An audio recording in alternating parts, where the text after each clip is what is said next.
Now, the CBS 21 Political Insiders with Rob Hanrahan. Of course, we have Republican strategist Charlie Giroux and Democratic strategist Tony May with us. And guys, Betsy DeVos confirmed now to be Secretary of Education, but not without a lot of hubbub, a lot of pushback from the Democrats, Tony, including that filibuster last night, which turned out not to do anything, didn't help them get that one Republican vote that they needed. Well, I think they did pretty well by getting two Republican votes. It puts DeVos on notice that they're not going to tolerate a lot of hanky-panky and freelancing here. Charlie, you're expecting hanky-panky in the Department of Education? This is the language that drives me crazy. These are the giant teachers union that Tony represents opposing Betsy DeVos because she wants education reform in areas where it's badly needed. All right, we got to talk about our state budget. Very important to everybody here in Pennsylvania. No broad-based taxes, but Charlie, I'm going to let you run on this. There are taxes in the budget proposal. You know, the governor had a different tone today than he has historically. He's obviously getting ready to run for re-election, much more conciliatory. He talked about no taxes of a broad-based nature, but hidden in there are several, most notably, Rob, yet another attempt by Tom Wolf to add an additional severance tax on natural gas at a time when the state simply can't afford it. And the shale industry isn't doing quite as well as we expected. That's precisely it, and we're not building the pipelines out as fast as we should so that we can export gas and create additional demand. The time to impose yet another tax on natural gas is simply not now. Tony, your response.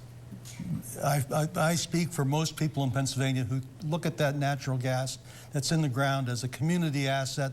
We're giving the gas away right now. We need to get our fair share of that money. But he doesn't think that about coal, whom he represents. He doesn't think that about timber. He doesn't think that about water. He doesn't think that about gravel. Why are you saying I don't? All these other community assets. Why aren't we taxing them? Ask me if I'm for it. Are you for a severance tax on all those things as well? I'd go beyond the county severance tax we now have on coal. Yes. Okay, do you agree, Tony, with the idea from the governor to tax every person in municipalities using the state police for their police force? In other words, getting rid of their local cops, going to the state police, $25 a head.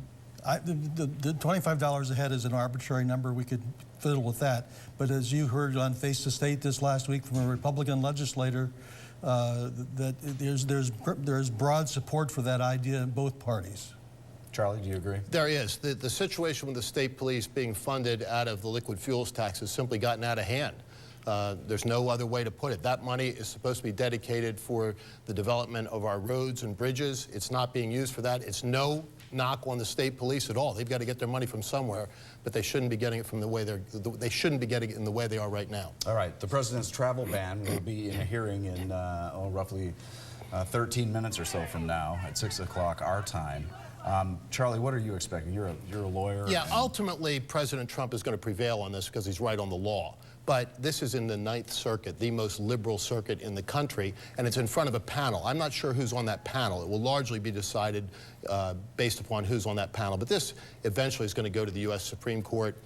The ultimate issue, Rob, is one of standing. Do these states that are making these, catchphrase arguments about standing ultimately have the right to even bring the suit in the first place? It may not actually ever get to the merits. Tony? I'm not a lawyer. I don't play one on TV. But when this gets to the Supreme Court, if it's still a 4-4 tie vote, it'll be a tie vote, and it'll go back to the district court where it started.